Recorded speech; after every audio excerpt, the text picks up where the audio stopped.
My name is Bavesh Kana. I am a research professor at Wits University. I direct the Center of Excellence for Biomedical TB Research.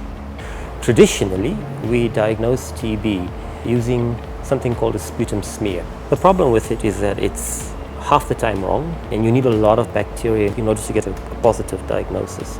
And the second way of diagnosing TB is by actually culturing the TB bacteria. The problem with culturing TB is that the cultures take very long to grow, and you can wait up to 42 days to actually get a result.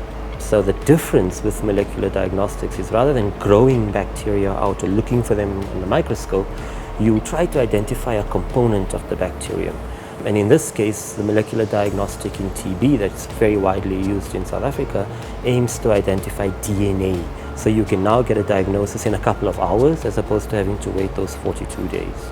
We came up with this solution of generating large numbers of dead TB bacteria and then counting those organisms and spotting a known number on a little dried culture spot on a piece of paper. And that spot is then sent out. It's stable at room temperature, it doesn't need any cold chain, it doesn't need any special handling. So it's particularly tailored to the resource-limited settings where we find TB in South African communities.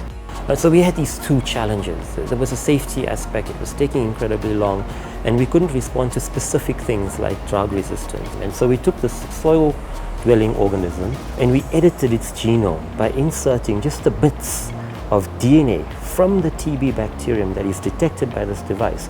With that, we were able to edit the genome of this soil-dwelling organism to mimic different forms of drug-resistant TB, to mimic different strains of TB, to even mimic different loads of TB bacteria within a sputum. The impact of these diagnostic innovations is that they allow greater access to molecular diagnostics for people who have tuberculosis and other infectious diseases. And so this has allowed us to roll out molecular diagnostics in South Africa, and it has allowed over 20 countries in the world to do the same thing.